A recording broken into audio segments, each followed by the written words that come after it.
Dudarik gabe tranbia da kanpaina honetako izarra 4 alderdi nagusiek hartu dute Ajurianeara heltzeko asmoz.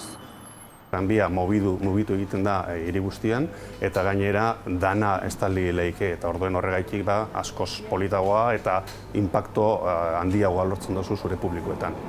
Gasteiz eta Bilbon 12 bagoi estali dituzte propaganda politikoarekin. Bakoitzak 15.000 euro balio ditu 15 egunerako.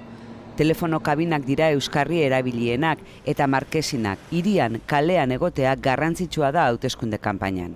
Komunikazio politikoa eta kalian artean egondan betiko erlazio hori kontuan eukita, kanpo euskarria da egokiena holako komunikazio egiteko.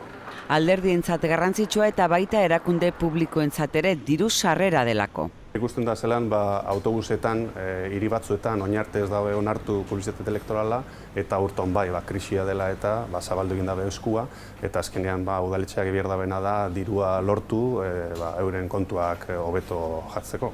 Udalek gainera propio ipini dituzte oholezko panelak kartelak doai ipini ditzaten alderdiek hoiek baina ez dituzte hain gogoko erdi utxik egon baitira asko. Urriaren 21-etik aurrera 15 egun izango dute alderdiek egun hauetan zabaldutako publizitate guztiak heltzeko.